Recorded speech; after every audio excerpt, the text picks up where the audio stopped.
আসসালামু আলাইকুম। দেশ ও জনপদের খবরে সবাইকে আমন্ত্রণ। সাথে আছি শারমিন ফেরদৌসি। সাংকেতিক ভাষায় খবর পরিবেশন করছেন তানজিলা তারতুশি। বন্ধ থাকা বাংলাদেশ বিমানে ঢাকা নারিতা ঢাকা ফ্লাইট ৩০ জুনের পরিবর্তে আগামী ২৭ জুলাই শুরু হবে। চলতি মাসের ২০ তারিখ থেকে পাওয়া যাবে বিমানের টিকিট। এর মধ্য দিয়ে ঢাকার সঙ্গে টোকিওর কূটনৈতিক সম্পর্ক আরও জোরদার হবে, সেই সঙ্গে সহজ হবে যোগাযোগ ব্যবস্থাও। সোমবার এই উপলক্ষে আয়োজিত সংবাদ সম্মেলনে এমনটাই জানানো হয়েছে। সংবাদ সম্মেলনে বেসরকারি বিমান পরিবহন ও পর্যটন মন্ত্রী এবং প্রতিমন্ত্রী এ বিষয়ে এ সকল তথ্য তুলে ধরেন। বিস্তারিত মেসবাহ শিমুলের রিপোর্টে। জাপানের সঙ্গে বাংলাদেশের দ্বিপক্ষীয় সম্পর্ক শক্তিশালী হলেও পিছিয়ে ছিল যোগাযোগ ব্যবস্থায়। এজন্য ২০২৩ সালে শুরু হয় ঢাকা নারিতা ঢাকা বিমান যোগাযোগ। প্রথম দিকে এই রুটটি লোকসানে থাকলেও ২০২৫ সালের জুলাইয়ে বন্ধ হয়ে যাওয়ার আগে সেটি লাভে চলে আসে। বিএনপি সরকার ক্ষমতায় আসার পর ঢাকা নারিতা ঢাকা বিমান চলাচলে ফের আলোচনা শুরু হয়। সিদ্ধান্ত অনুযায়ী ৩০ জুনেই এই রুটটি চালু হওয়ার কথা ছিল। তবে জাপান সিভিল এভিয়েশন ব্যুরোর নিরাপত্তা অডিট সংক্রান্ত ছাড়পত্রের কারণে সেটি আগামী ২৭ জুলাই শুরু হবে বলে জানিয়েছেন বেসামরিক বিমান পরিবহন ও পর্যটন মন্ত্রী আফরোজা খানম রীতা। জাপান ও বাংলাদেশের মধ্যকার দ্বিপাক্ষিক সম্পর্ককে আরও সুদৃঢ় করা এবং দুই দেশের মধ্যে বাণিজ্যিক, অর্থনৈতিক ও জনসম্পৃক্ত যোগাযোগ বৃদ্ধি করার লক্ষ্যে ইনশাআল্লাহ ২৭ জুলাইয়ের মধ্যে আমরা শুরু করব। এ সময় বিমানবন্দরের থার্ড টার্মিনাল নির্মাণে ২ দফায় বাজেট বাড়ানো হয়েছে বিষয়টি উল্লেখ করে প্রতিমন্ত্রী রাশিদুজ্জামান মিল্লাত জানান, অতীতের বিষয় নিয়ে সরকার পড়ে না থাকলেও অতীতের দুর্নীতি ও অনিয়মের বিচারে সরকার জনগণের কাছে প্রতিশ্রুতিবদ্ধ। দুর্নীতি করে থাকলে তো ডেফিনেটলি একটা দুর্নীতি দমন কমিশন আছে, তারা খতিয়ে দেখছে। তারা দেখছে যেহেতু ৩ বার এটাকে সংশোধিত করা হয়েছে। এটা ১৩,০০০ কোটি টাকার প্রজেক্ট ছিল, তারপরে ১৬,০০০ কোটি টাকা হয়েছে, তারপরে ২২,০০০ কোটি, প্রায় ২১,৬০০ কোটি টাকায় উন্নীত হয়েছে। তো এগুলির মধ্যে অনিয়ম আছে কিনা ইতিমধ্যেই খতিয়ে দেখা শুরু করেছে দুর্নীতি দমন কমিশন। সেটা যদি ডেফিনেট দুর্নীতি থাকে অবশ্যই তার বিচার হবে। আগামী ২০ জুন থেকে এই রুটে বিমানের টিকিট বিক্রি শুরু হবে। প্রাথমিকভাবে সপ্তাহে একটি করে ফ্লাইট চালু হলেও পর্যায়ক্রমে সেটি বাড়ানো হবে। মেসবাহ শিমুল, পিটিভি নিউজ, ঢাকা। প্রধানমন্ত্রী তারেক রহমানের সভাপতিত্বে যানজট নিরসন ও ট্রাফিক ব্যবস্থাপনা আধুনিকায়ন বিষয়ক এক সভা অনুষ্ঠিত হয়েছে। সকালে সচিবালয়ে মন্ত্রিপরিষদ বিভাগের জনপ্রশাসন সভাকক্ষে এই সভা অনুষ্ঠিত হয়।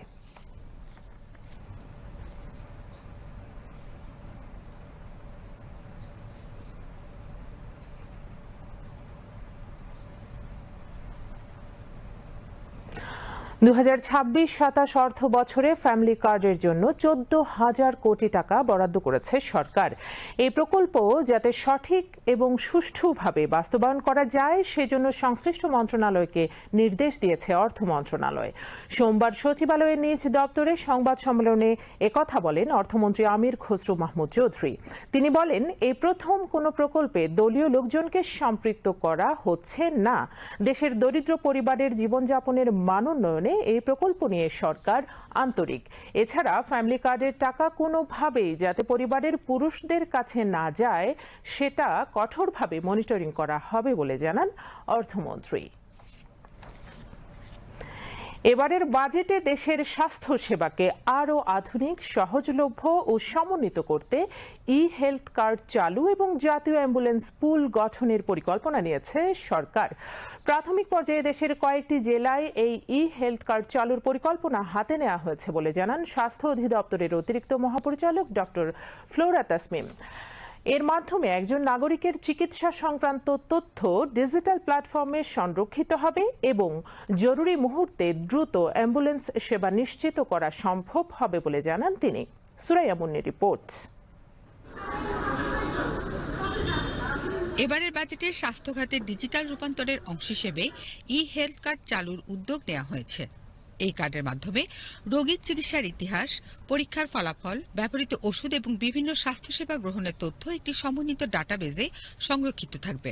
ফলে দেশের যে কোনো সরকারি হাসপাতাল বা স্বাস্থ্যকেন্দ্রে রোগীর পূর্ববর্তী তথ্য সহজেই পাওয়া যাবে। সংশ্লিষ্ট কর্মকর্তারা বলছেন, স্বাস্থ্যসেবার মান উন্নয়ন, সেবার স্বচ্ছতা বৃদ্ধি এবং জরুরি চিকিৎসা ব্যবস্থাকে আরও কার্যকর করতেই এসব উদ্যোগ নেওয়া হয়েছে। পরিকল্পনাগুলো বাস্তবায়িত হলে দেশের স্বাস্থ্য খাতে একটি নতুন অধ্যায়ের সূচনা হবে বলে আশা স্বাস্থ্য বিশেষজ্ঞদের। আমি ঢাকায় বসে আমি সাতক্ষীরা বা একটা পাবনা অঞ্চলের একটা রোগীর ডিটেলস জানতে পারবো আমার এই কম্পিউটারে। একটা সরকারি প্রোগ্রাম কিন্তু কার্যকর একটা পাবলিক প্রাইভেট পার্টনারশিপ, মানে সমস্ত অর্গানাইজেশনগুলোকে এর সাথে সম্পৃক্ত করা, এটা খুবই প্রয়োজন। তাহলে আস্তে আস্তে সাধারণ মানুষ এই ব্যাপারে উৎসাহী হবে। কারণ অনেকের মধ্যে অনেক প্রশ্ন থাকবে, আসলে এই কার্ডটা দিয়ে কী হবে, এই কার্ডের যে মানে মধ্যে কি কি সুযোগ সুবিধা থাকবে, এগুলি বুঝাইতে হবে। এমন স্বাস্থ্যসেবা বাস্তবায়ন এর বিশালতা যুগান্তকারী পদক্ষেপ উল্লেখ করে সাধুবাদ জানান চিকিৎসা প্রার্থীরা। গভর্নমেন্ট যে ই কার্ড যেটা করছেন এটা যুগোপযোগী। এই উদ্যোগের ফলে যারা রোগী যারা আছেন তারা দ্রুত অ্যাম্বুলেন্স কল করতে পারবেন এবং ঝামেলা ছাড়াই তারা দ্রুত অ্যাম্বুলেন্সে অবস্থান করতে পারবেন। আমি সেবা খুব ভালো সেবা পাবো। Please introduce this all over the country. প্রাথমিক পর্যায়ে নরসিংদী, বগুড়া, খুলনা সহ কয়েকটি জেলায় এই হেলথ কার্ড চালুর পরিকল্পনা হাতে নেওয়া হয়েছে বলে জানান স্বাস্থ্য অধিদপ্তরের অতিরিক্ত মহাপরিচালক ডক্টর ফ্লোরা তাসমিম। হেলথ সিস্টেমে ঢোকার জন্য একটা চাবি, যেটার মধ্যে আমরা সমস্ত ধরনের একজন মানুষ একটা হেলথ কার্ড দিয়ে তার যা এই মুহূর্তে চিকিৎসা হচ্ছে, আগে যা হয়েছে বা পরবর্তীতে যখন আসবে, তখন এই জিনিসগুলো তার এক ধরনের ডাটা থাকবে। এবং এই পর্যায়ে আমরা কয়েকটি ডিস্ট্রিক্টে প্রথম হেলথ কার্ড চালুর ব্যাপারে পরিকল্পনা নিয়েছি।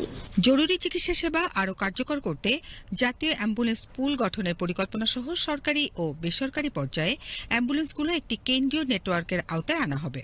ফলে রোগী বা স্বজনরা একটি নির্দিষ্ট নম্বরে যোগাযোগ করলেই নিকটস্থ অ্যাম্বুলেন্স সেবা পেতে পারবেন বলে জানান তিনি। কোনো বিড়ম্বনা ছাড়া, সময় ক্ষেপণ ছাড়া তারা যাতে অন্য কোথাও যদি বিশেষায়িত হসপিটালে যেতে হয় সেই সার্ভিসটা দেওয়া হবে সরকার থেকে। সেজন্য আমরা অ্যাম্বুলেন্সের ব্যবস্থা, যেগুলো সবসময় প্রাইমারি হেলথ কেয়ার বা উপজেলার পর্যায়ে থাকবে, তারা তখন সেই অ্যাম্বুলেন্স সার্ভিস দিয়ে যখন যেখানে দরকার সেটা সরকার থেকেই তাদেরকে নিয়ে যাওয়ার। ডিজিটাল স্বাস্থ্যসেবা ও সমন্বিত জরুরি পরিবহন ব্যবস্থা চালুর এই উদ্যোগ বাস্তবায়িত হলে চিকিৎসা সেবা পেতে মানুষের ভোগান্তি কমবে এবং স্বাস্থ্যখাত আরও আধুনিক ও জনবান্ধব হয়ে উঠবে বলে প্রত্যাশা সবার। Suraiya Munni, BTV news, Dhaka. 2026-27 অর্থ বছরের বাজেটের নতুন বেশ কিছু উদ্যোগ নিয়েছে সরকার। প্রধানমন্ত্রী তারেক রহমানের নেতৃত্বাধীন সরকারের প্রথম বাজেটে রয়েছে বৈষম্যহীন, সুষম ও অন্তর্ভুক্তিমূলক অর্থনীতি গড়ে তোলার পরিকল্পনা। পাশাপাশি 65 বছর বয়স বা তার বেশি নাগরিকদের ট্রেন ভ্রমণের ভাড়া সম্পূর্ণ বিনামূল্যে করা সহ মেট্রো রেল ভাড়া 25% ছাড়ের প্রস্তাব করা হয়েছে প্রস্তাবিত বাজেটে। সাধারণ মানুষ বলছেন, সরকারের এই সিদ্ধান্ত নজিরবিহীন এবং মানবিক। সিনিয়র সিটিজেনরা বলছেন, এতে অর্থনৈতিকভাবে উপকৃত হবেন তারা। পাশাপাশি সম্মানিত বোধ করছেন সমাজের এই জ্যেষ্ঠ নাগরিকরা। শিমুল কুমারের ক্যামেরায় রিপোর্ট আরফিন মাসুদের। গণতান্ত্রিক ও অন্তর্ভুক্তিমূলক অর্থনীতির অভিযাত্রায় দেশের জ্যেষ্ঠ নাগরিকদের জন্য নজিরবিহীন মানবিক ঘোষণা এসেছে 2026-27 অর্থ বছরের প্রস্তাবিত বাজেটে। 65 বছরের ঊর্ধ্বে সিনিয়র সিটিজেনদের জন্য ট্রেনে সম্পূর্ণ ফ্রি এবং মেট্রো রেলের ভাড়ার 25% ছাড় দেওয়া হবে। প্রস্তাবিত বাজেটের এই ঘোষণা অনুযায়ী 65 বছর বা তার বেশি বয়সী বাংলাদেশের যে কোনো নাগরিক পাবেন সম্পূর্ণ বিনামূল্যে ট্রেন ভ্রমণের সুবিধা। অর্থাৎ 65 বছর বা তার বেশি যে কোনো নাগরিককে দেশের কোনো ট্রেনে ভ্রমণ করতে 1 টাকাও ভাড়া দিতে হবে না। সরকারের এই উদ্যোগকে একদিকে অভিনব, অন্যদিকে মানবিক বলছেন সাধারণ মানুষ। সরকারকে আমি সাধুবাদ জানাই। অনেকের রিটায়ারমেন্টের টাকা দিয়ে সবকিছু চলতে হয়, এইখান থেকে যদি তারা 25% মেট্রো রেলে ছাড় পায় বা কোথাও ভ্রমণ করতে গেলে তার মেট্রো বা ট্রেন ভাড়া লাগে না, তাহলে তার একটা স্বাচ্ছন্দ্যে সে যাইতে পারবে। আমাদের দেশে ম্যাক্সিমাম সিনিয়র সিটিজেন যারা আছে, একটা সময় যখন এদের কর্মক্ষমতা থাকে না, তখন এরা সবার অবহেলিত হয়ে যায়। এই যে সরকার যে উদ্যোগটা নিয়েছে নিঃসন্দেহে একটা ভালো উদ্যোগ। কোথাও যেতে চাইলে আমি এটা ফ্রি দিয়ে গেলাম, এই জিনিসটা কখনো হয় নাই, নতুন করে এটা হইলো আমাদের জন্য একটা প্লাস পয়েন্ট।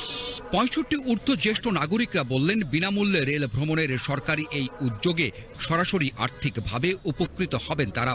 পাশাপাশি তাদের জীবনযাপন হবে আরও সহজ ও স্বচ্ছন্দময়। 65 বছর বয়সে একজন বৃদ্ধ অর্থনৈতিক দিক থেকে সে মানে হেয় প্রতিপন্ন থাকে, এক জায়গায় যেতে হলে সে এই সুযোগ সুবিধা সে বহন করতে পারবে। আমরা হলাম বর্তমানে রিটায়ার্ড প্রাপ্ত, আমাদের তো সোর্স অফ ইনকাম নেই, কাজে অর্থনৈতিক দিক দিয়ে ইনশাল্লাহ উপকৃত হবে। সরকার যে পদক্ষেপ নিয়েছে 65 আর যাদের বয়স রেল আসা যাওয়ার জন্য ফ্রি ঘোষণা করছে, এটা অনেক ধন্যবাদ সরকার। কেবল দূরপাল্লার রেল ভ্রমণ নয়, ঢাকা মেট্রো রেলের টিকিট বা কার্ড মূল্যের ওপর প্রবীণ নাগরিকরা পাবেন 25% সরাসরি ছাড়। এই সুবিধা ভোগ করবেন যারা, সেই প্রবীণরা বলছেন সরকারের এই সিদ্ধান্তে সম্মানিত বোধ করছেন তারা। জানালেন কৃতজ্ঞতাও। সরকারকে আমরা অ্যাপ্রিসিয়েট করি, অনেকটা সাশ্রয় হয়ে গেল টিকিটের মূল্য, যার জন্য আমরা বেশি আমরা ট্রেনে যাতায়াত করব, মেট্রো রেলে। 65 বছর ঊর্ধ্বদের এদের তো কোনো আর্নিংস থাকে না, সেই ক্ষেত্রে যদি সরকার এটা করে আমাদের জন্য খুবই উত্তম। দৈনন্দিন কাজকর্মের জন্য যদি আমাদেরকে সাশ্রয় করে দেয়, তো সেটা তো আমাদের জন্য আসলে উপকার। আমরা চাই যে এরকম উদ্যোগ হোক আরো। এখন দেখবো যে এটা ইমপ্লিমেন্টেশন কিভাবে করে, সিটিজেনেরা ঠিকমতো টিকিট পাবে কিনা সেটা এখন দেখার বিষয় আর কি। তারা বলেন, এই সুবিধাগুলো চূড়ান্তভাবে কার্যকর হলে প্রবীণরা একদিকে যেমন নিশ্চিন্তে যাতায়াত করতে পারবেন, অন্যদিকে বোধ করবেন স্বাবলম্বী। রাষ্ট্রের পক্ষ থেকে এমন অনন্য উপহারে আনন্দিত সমাজের জ্যেষ্ঠ নাগরিকরা। তারা বলছেন, বিনামূল্যে রেল ভ্রমণ এবং মেট্রো রেলের ভাড়া ছাড় আর্থিকভাবে তাদের সাশ্রয়ী করবে সত্য, তবে জীবনের প্রান্ত ভাগে এসে রাষ্ট্রের পক্ষ থেকে যে সম্মান ও স্বীকৃতি তারা পেলেন, তাকেই সবচেয়ে বড় করে দেখছেন তারা। Arifin Masud, BTV news, Dhaka. তথ্য সম্প্রচার মন্ত্রী জহিরুদ্দিন স্বপন বলেছেন, গণমাধ্যমের স্বাধীনতা নিশ্চিত করাই হবে বাকশালী শাসনের বিরুদ্ধে মধুর প্রতিশোধ। দেশের স্বার্থে সংবাদ জগতের বিভিন্ন পক্ষের মধ্যে অভিন্ন লক্ষ্য ঠিক করা গেছে বলেও জানান তিনি। দুপুরে রাজধানীতে চলচ্চিত্র ও প্রকাশনা অধিদপ্তরের মিলনায়তনে আয়োজিত এক সেমিনারে তিনি এসব কথা বলেন। বিস্তারিত ইকবাল ফরহাদের রিপোর্টে। সংবাদপত্র বন্ধের কালো দিবস নিয়ে এই সেমিনারের আয়োজন করে ন্যাশনাল এডিটর্স কাউন্সিল। সংগঠনের যুগ্ম আহ্বায়ক, আমার দেশ পত্রিকার সম্পাদক মাহমুদুর রহমানের সভাপতিত্বে এতে অংশ নেন ঢাকা ও ঢাকার বাইরের বিভিন্ন গণমাধ্যমের সম্পাদকরা। ফ্যাসিবাদ মোকাবেলায় মিডিয়ার ব্যর্থতা শিরোনামে এই আলোচনায় বক্তারা 24-এর গণ অভ্যুত্থানে ছাত্র জনতার উপরে নিপীড়নের জন্য দায়ী সাংবাদিকদের বিচার দাবি করেন। যারা ফ্যাসিবাদ কায়েমে সহযোগিতা করেছেন, তারা যদি ঐক্যে আসতে চান, ঐক্যে আমাদের আপত্তি নাই, কিন্তু তাদের আত্মশুদ্ধি করে আসতে হবে। তাদের বুঝতে হবে যে তারা কি সর্বনাশ দেশের করেছিলেন। আর যারা হত্যাকাণ্ডের সাথে যুক্ত, যারা হত্যাকাণ্ডকে জায়েজ করেছেন, জুলাই বিপ্লবের আমাদের ছেলে মেয়েদের হত্যাকে যারা, গণহত্যাকে যারা জায়েজ করেছেন, তাদেরকে ঐক্যের মধ্যে নেওয়ার কিন্তু কোনো সুযোগ নাই। তাদের কিন্তু বিচার হতে হবে, দেশের আইনে, ফৌজদারি আইনে তাদের বিচার হতে হবে। তথ্যমন্ত্রী জহিরুদ্দিন স্বপন বলেন, গণমাধ্যমগুলো আলাদা চেতনা ও দর্শন ধারণ করবে, কিন্তু দেশের পক্ষে একতাবদ্ধ থাকতে হবে। এমন ঐক্য সৃষ্টির বড় সুযোগ এসেছে বলে জানান তিনি। গণমাধ্যম এবং সাংবাদিকতা সেরকম একটি মহৎ পেশা, যা চর্চা করতে গেলে কোনো না কোনো দর্শন এবং আদর্শকে তার ধারণ করতেই হয়, এবং অবশ্যই সচেতন সাংবাদিকরা সচেতনভাবেই তার কলমের মধ্যেই এই চিন্তা এবং এই চেতনা নিহিত থাকে। অতএব এই পেশা রাজনৈতিক দায়িত্বের মতোই তেমন একটি পেশা, যা প্রতিদ্বন্দ্বিতায় লিপ্ত থাকবে মতাদর্শের সঙ্গে, এতে একই সঙ্গে দেশ এবং মানবতার সমৃদ্ধির লক্ষ্যে একটা ঐক্যবদ্ধতা চর্চা করবে। এই কাজটা অত্যন্ত কঠিন। গণতন্ত্রের কথা আমরা যখনই বলি, এই কঠিন কাজটিকে কাঠামোবদ্ধ না করা পর্যন্ত আমরা গণতন্ত্র চর্চা করতে পারবো না। বাংলাদেশের 13টি নির্বাচনের মধ্যে সবচেয়ে গ্রহণযোগ্য নির্বাচনের মধ্য দিয়ে গঠিত সরকারের তথ্যমন্ত্রী হিসাবে এটা আমার জন্য একটা সৌভাগ্য যে গণমাধ্যম সংশ্লিষ্ট সকল অংশীদারদের একটি কমন লক্ষ্য আমি আলাদা আলাদাভাবে আমার কাছে জমা করতে পেরেছি। 1975 সালের 16 জুন 4টি বাদে সব সংবাদপত্র বন্ধ করে দিয়ে যে কালো অধ্যায় রচনা করা হয়েছিল, সে বার্ষিকীর সময়ই গণমাধ্যমের জন্য ইতিবাচক অর্জনের সম্ভাবনার কথা জানান তথ্যমন্ত্রী। 16 জুন যারা খ্রিস্ট দিবস তৈরি করেছিল, বিপরীতে 16 জুনকেই আমরা দাঁড় করতে পারি গণমাধ্যমের স্বাধীনতার প্রাতিষ্ঠানিক কাঠামোর দিন। সম্ভবত ফ্যাসিবাদ এবং স্বৈরতান্ত্রিক মানসিকতার বিপরীতে গণতান্ত্রিক মূল্যবোধের এর চাইতে কোনো মধুর প্রতিশোধ আর হতে পারে না। এর আগে তথ্যমন্ত্রী সংবাদপত্রের কালো দিবস নিয়ে ডিএফপিতে প্রেস ইনস্টিটিউট পিআইবি আয়োজিত এক প্রদর্শনী ঘুরে দেখেন। Iqbal Farhad, BTV news, Dhaka. জুলাই গণঅভ্যুত্থানে রাজধানীর রামপুরায় কার্নিশে ঝুলে থাকা আমির হোসেনকে গুলি করা সহ দুজনকে হত্যার ঘটনায় মানবতাবিরোধী অপরাধের মামলার রায়ের জন্য আগামী 28 জুন দিন ধার্য করেছেন ট্রাইব্যুনাল। বিচারপতি গোলাম মর্তুজা মজুমদারের নেতৃত্বাধীন 3 সদস্যের আন্তর্জাতিক অপরাধ ট্রাইব্যুনাল আজ এই আদেশ দেন। এই মামলায় আসামিদের সর্বোচ্চ শাস্তির প্রত্যাশা করছে প্রসিকিউশন। এদিকে দুবাইয়ে গ্রেফতার সাবেক আইজিপি বেনজির আহমেদ প্রসঙ্গে চিফ প্রসিকিউটর জানিয়েছেন, বেনজির আহমেদকে দেশে ফিরিয়ে এনে কঠোর বিচারের মুখোমুখি করা হবে। রিপোর্ট আরফিন মাসুদের।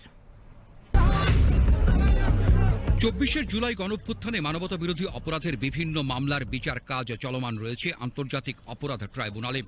ইতোমধ্যে একাধিক মামলার বিচার শেষ করেছে ট্রাইব্যুনাল। এর মধ্যে মানবতাবিরোধী অপরাধের আরও একটি আলোচিত মামলা রয়েছে চূড়ান্ত পর্যায়ে। রাজধানীর রামপুরায় কার্নিশে ঝুলে থাকা আমির হোসেনকে গুলি করা সহ দুজনকে হত্যার ঘটনায় মানবতাবিরোধী অপরাধের মামলা রায়ের জন্য আগামী 28 জুন দিন ধার্য করেছেন ট্রাইব্যুনাল। এ মামলায় ডিএমপির সাবেক কমিশনার হাবিবুর রহমান সহ মোট আসামি 5 জন। এর মধ্যে গ্রেপ্তার রয়েছেন রামপুরা পুলিশ ফাঁড়ির তৎকালীন এএসআই চঞ্চল চন্দ্র সরকার। সোমবার মামলার উভয় পক্ষের যুক্তিতর্ক শেষে রায় ঘোষণার জন্য দিন নির্ধারণ করেন ট্রাইব্যুনাল। প্রসিকিউশনের পক্ষ থেকে মামলার 5 আসামিরই সর্বোচ্চ শাস্তি প্রত্যাশা করেন চিফ প্রসিকিউটর। রামপুরার যেটা কার্নিশে ঝুলে থাকা আমির হোসেন ঝুলে থাকার যে মামলায় চঞ্চল চন্দ্র সরকার সহ অন্যান্যদের বিরুদ্ধে আগামী 28 জুন 2026 তারিখে 1 নম্বর ট্রাইব্যুনাল থেকে রায় হবে এবং আমরা সর্বোচ্চ শাস্তি দাবি করেছি। এদিকে সম্প্রতি দুবাইয়ে গ্রেপ্তার হওয়া সাবেক আইজিপি বেনজির আহমেদ প্রসঙ্গে চিফ প্রসিকিউটর বলেন, বেনজির আহমেদের বিরুদ্ধে একটি মামলা ট্রাইব্যুনালে বিচারাধীন রয়েছে।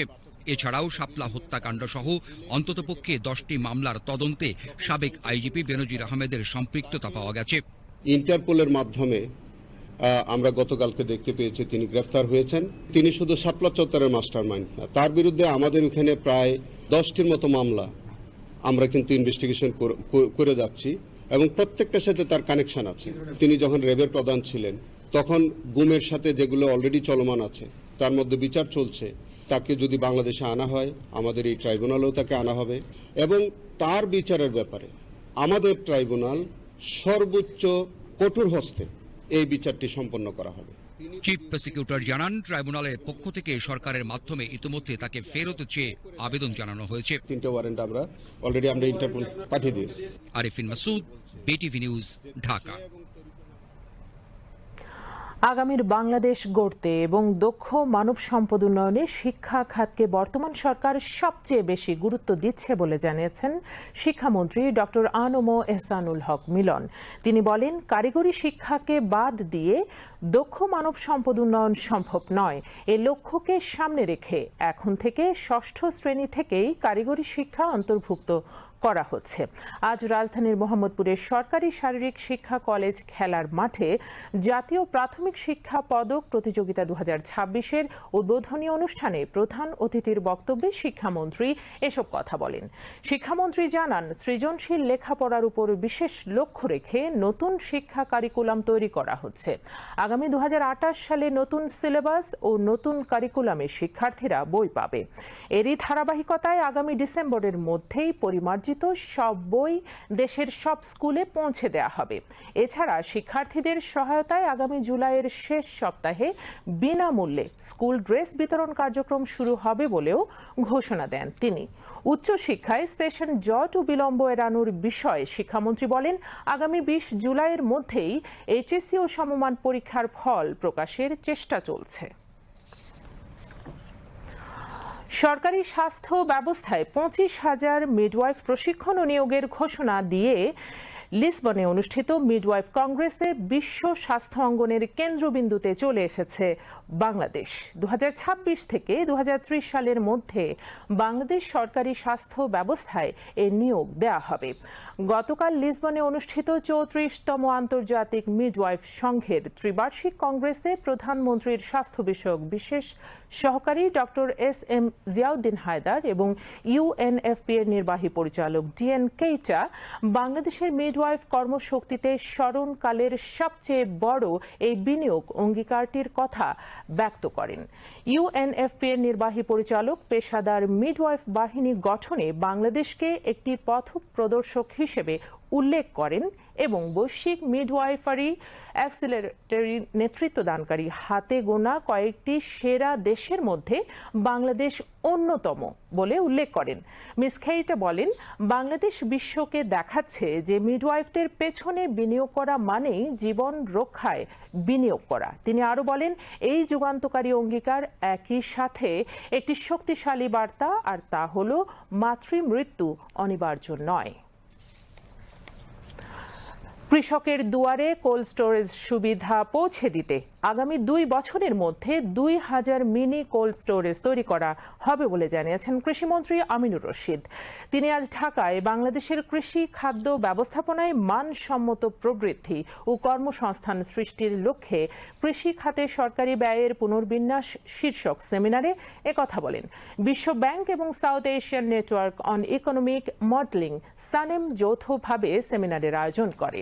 অনুষ্ঠানে বিশ্বব্যাংকের বাংলাদেশ ও ভুটান বিষয়ক ডিভিশন ডিরেক্টর জিন ফ্যাসমে কৃষি ব্যয়কে উচ্চ ফলনশীল খাতে পুনর্বিন্যাসের সুপারিশ তুলে ধরেন। কৃষিমন্ত্রী বলেন, চাহিদার সঙ্গে সামঞ্জস্য রেখে কৃষি উৎপাদনের পদক্ষেপ নেওয়া হচ্ছে। আগামী 1 থেকে 1.5 বছরের মধ্যে পেঁয়াজ এবং 3 বছরের মধ্যে আদা যাতে আমদানি করতে না হয় তার ব্যবস্থা নেওয়া হচ্ছে। উৎপাদনটা তো করেছে কৃষক। আপনি যদি তার উন্নয়ন চান, তার ঘর দরায় দুয়ারে পাশে কোল্ড স্টোরেজ করেন। তো আমরা যেটা সিদ্ধান্ত নিয়েছি, আগামী 2 বছরের ভিতরে, এর ভিতরে আমরা পাইলটিং করে ফেলেছি। আমরা চিন্তা করছি আগামী 1 থেকে 2 বছরের মধ্যে আমরা 2000 মিনি কোল্ড স্টোরেজে হাত দিচ্ছি। অন্য যে কৃষি পণ্যগুলি আছে এগুলির ব্যাপারে আমরা বেশ কতগুলি পদক্ষেপ নিয়েছি। কৃষি পণ্য আমদানির ভিতরে একটি অত্যন্ত প্রয়োজনীয় মশলা যেটা ছিল সেটা হলো পেঁয়াজ। প্রতি বছর পেঁয়াজ আমদানি করতে হয়। আমরা এই সরকার দেখেছে পেঁয়াজ আমদানি করার প্রয়োজন নেই। আশা করি ইনশাআল্লাহ আগামী 1 থেকে 1.5 বছরের মধ্যেই বাংলাদেশ পেঁয়াজ আমদানি করার প্রয়োজন হবে না। ধূমপান ও তামাকজাত দ্রব্যের অবাধ ব্যবহার নিয়ন্ত্রণে আইনের কঠোর প্রয়োগ ও সকলের সম্মিলিত প্রচেষ্টার উপর গুরুত্ব আরোপ করেছেন স্বাস্থ্যমন্ত্রী সরদার মোহাম্মদ শাকাওয়াত হোসেন। তিনি আজ রাজধানীতে বিশ্ব তামাক মুক্ত দিবস উপলক্ষে এক আলোচনা সভায় এই গুরুত্ব আরোপ করেন। স্বাস্থ্য সেবা বিভাগের সচিব মোহাম্মদ কামরুজ্জামান চৌধুরীর সভাপতিত্বে অনুষ্ঠানে অন্যান্যের মধ্যে স্বাস্থ্য অধিদপ্তরের মহাপরিচালক ডাক্তার প্রভাত চন্দ্র বিশ্বাস সহ স্বাস্থ্য মন্ত্রণালয় ও বিভিন্ন উন্নয়ন সহযোগী সংস্থার নেতৃবৃন্দ বক্তব্য রাখেন। বক্তারা বলেন, ধূমপান ও তামাকজাত দ্রব্য ব্যবহারে শুধু মানুষের অঙ্গই ক্ষতিগ্রস্ত হয় না, বরং পরিবেশ ও রাষ্ট্রকেও বিপর্যয়ের মুখে ঠেলে দেয়। এ সময় এর ব্যবহার নিয়ন্ত্রণে জনসচেতনতা সৃষ্টির উপর জোর দেন বক্তারা। জাতীয় গণমাধ্যম ইনস্টিটিউট প্রাথমিক প্রথম শ্রেণীর কর্মকর্তাদের বুনিয়াদী প্রশিক্ষণ পাঠ্যধারার সমাপনী ও সনদপত্র বিতরণ অনুষ্ঠান অনুষ্ঠিত হয়েছে। দুপুরে ইনস্টিটিউটের সেমিনার কক্ষে আয়োজিত অনুষ্ঠানে প্রধান অতিথি হিসেবে ভার্চুয়ালি যুক্ত ছিলেন তথ্য ও সম্প্রচার মন্ত্রণালয়ের সচিব মাহবুবা ফারজানা। প্রশিক্ষণার্থীদের অভিনন্দন জানিয়ে তিনি বলেন, সরকারি কর্মকর্তাদের দক্ষতা, পেশাদারিত্ব ও কর্মদক্ষতা বৃদ্ধিতে বুনিয়াদী প্রশিক্ষণ গুরুত্বপূর্ণ ভূমিকা রাখে। বাংলাদেশ টেলিভিশন টেলিভিশনের অনুষ্ঠান নির্মাণে গৌরবময় ঐতিহ্য ফিরিয়ে আনতে প্রশিক্ষণপ্রাপ্ত কর্মকর্তাদের আধুনিক প্রযুক্তির সঙ্গে সমন্বয় করে কাজ করার আহ্বান জানান তিনি। জাতীয় গণমাধ্যম ইনস্টিটিউটের মহাপরিচালক মোহাম্মদ হিরুজ্জামানের সভাপতিত্বে অনুষ্ঠানে গণযোগাযোগ অধিদপ্তরের মহাপরিচালক মোহাম্মদ আব্দুল জলিল সহ সংশ্লিষ্ট তারা বক্তব্য রাখেন। পরে প্রশিক্ষণের বিভিন্ন ক্ষেত্রে কৃতিত্বপূর্ণ অবদানের জন্য প্রশিক্ষণার্থীদের মাঝে ক্রেস্ট ও সনদপত্র বিতরণ করা হয়। প্রায় 2.5 মাস ব্যাপী এই প্রশিক্ষণে বাংলাদেশ টেলিভিশনের 21 জন সহ মোট 23 জন কর্মকর্তা অংশগ্রহণ করেন।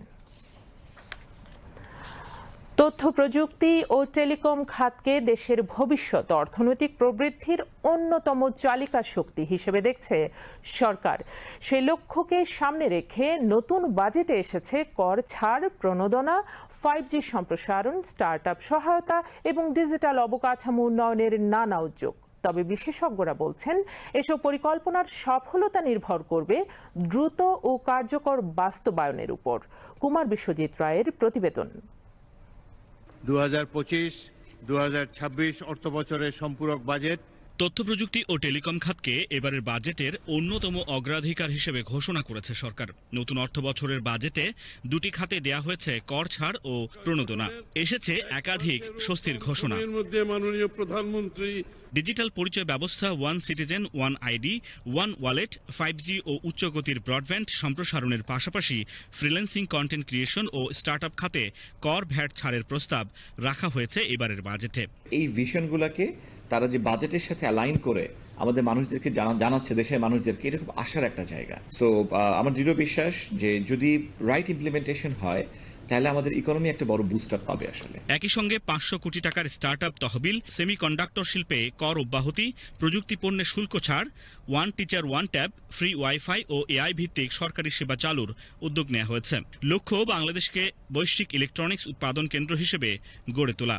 যারা এমপ্লয়িরা ট্যাক্স দিচ্ছে তাদের ট্যাক্স বার্ডেনটাকে বড় না করে ট্যাক্স ফিল্ডটাকে, বেসটাকে কত বড় করা যায় সেই দিকে আমার মনে হয় যদি আমরা একটু নজর দেই তাহলে সেটা অত্যন্ত ফলপ্রসূ হবে। সেই ক্ষেত্রে ট্যাক্স পেয়ারের সংখ্যা অনেক বাড়বে এবং ওভারঅল রেভিনিউ কিন্তু গভর্নমেন্টের অনেক বাড়বে। টেলিকম খাতেও এসেছে দীর্ঘদিনের বেশ কিছু দাবির প্রতিফলন। প্রস্তাব করা হয়েছে মোবাইল সিমের উপর 300 টাকার কর প্রত্যাহার, মোবাইল নেটওয়ার্ক সেবায় উৎসে কর 12 থেকে 10% নামিয়ে আনা, বিটিআরসির রাজস্ব আয়ের উপর উৎসে কর প্রত্যাহার এবং দেশীয় মোবাইল ফোন উৎপাদনে 12 ধরনের কাঁচামালের আমদানিতে অগ্রিম কর 10% নামানো। একই সঙ্গে উৎপাদন ও সংযোজন পর্যায়ের কর সুবিধার মেয়াদ 2030 সাল পর্যন্ত বাড়ানোর প্রস্তাব রাখা হয়েছে। So budget is fantastic. তবে যদি স্পেশালি টেলিকমে এবং যদি আইসিটিতে বাজেট আরেকটু বাড়ানো যায়, যদি সুযোগ থাকে, সেই ক্ষেত্রে এটা আমাদেরকে গভর্নমেন্টের যে ভিশন, জিডিপির কন্ট্রিবিউশন 1-2% থেকে 10% নিয়ে যাওয়া, সেটা আরো বেটার ওয়েতে করা সম্ভব। এরই মধ্যে গত 4 মাসে যুক্ত হয়েছে 41 লাখ নতুন 4G এবং 4 লাখ উচ্চগতির ব্রডব্যান্ড সংযোগ। আগামী 2 বছরের মধ্যে দেশের 90% জনগোষ্ঠীর কাছে 5G সেবা এবং শহর থেকে গ্রাম পর্যন্ত 1 Gbps গতির ব্রডব্যান্ড ইন্টারনেট পৌঁছে দেওয়ার পরিকল্পনা রয়েছে সরকারের। আমাদের যেমন এখন আইসিটি টেলিকম খাত থেকে জিডিপি কন্ট্রিবিউশন ইজ অনলি 1%। আমাদের সরকারের টার্গেট যে এই কন্ট্রিবিউশন 10%-এ উন্নীত করা। সো আমি বলবো যে এটা একটা বড় স্বপ্ন এবং এই স্বপ্ন বাস্তবায়নে যদি সরকার নিষ্ঠাবান হয়ে কাজ করে তাহলে আমি মনে করি যে এখানে একটা আশার আলো আমরা দেখতে পাচ্ছি আইসিটি টেলিকম খাতকে নিয়ে। বিশেষজ্ঞরা বলছেন অবকাঠামো উন্নয়ন, ডিজিটাল অর্থনীতি, উদ্যোক্তা বিকাশ ও প্রযুক্তি উৎপাদন শিল্পকে একই কাঠামোয় আনার চেষ্টা করা হয়েছে এবারের বাজেটে। কার্যকর বাস্তবায়ন হলে আইসিটি ও টেলিকম খাত হয়ে উঠতে পারে দেশের অর্থনৈতিক প্রবৃদ্ধির অন্যতম প্রধান চালিকা শক্তি। কুমার বিশ্বজিৎ রায়, বিটিভি নিউজ, ঢাকা। দর্শক, এবারে সংবাদের সত্যতা যাচাই ভিত্তিক পরিবেশনা ফ্যাক্ট চেক। সত্য জানুন।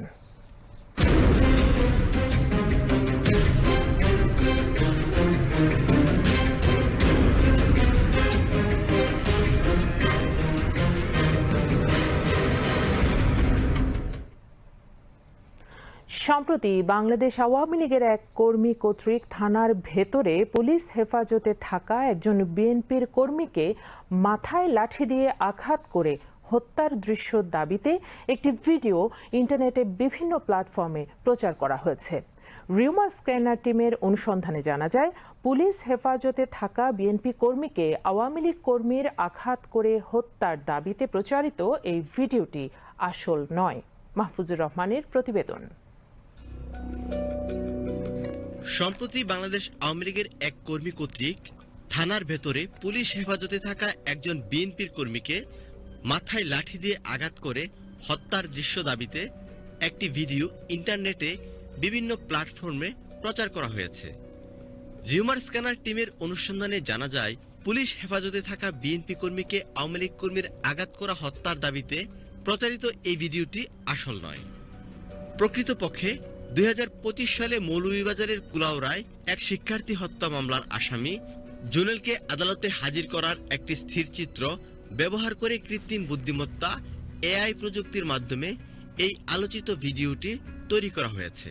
আলোচিত ভিডিওটি নিয়ে অনুসন্ধান করতে গিয়ে মূলধারার গণমাধ্যম দৈনিক সমকাল এবং মৌলভীবাজার ভিত্তিক স্থানীয় গণমাধ্যম পাতাকুড়ির দেশ এর ওয়েবসাইটে 2025 সালে প্রকাশিত প্রতিবেদনটি খুঁজে পাওয়া যায়।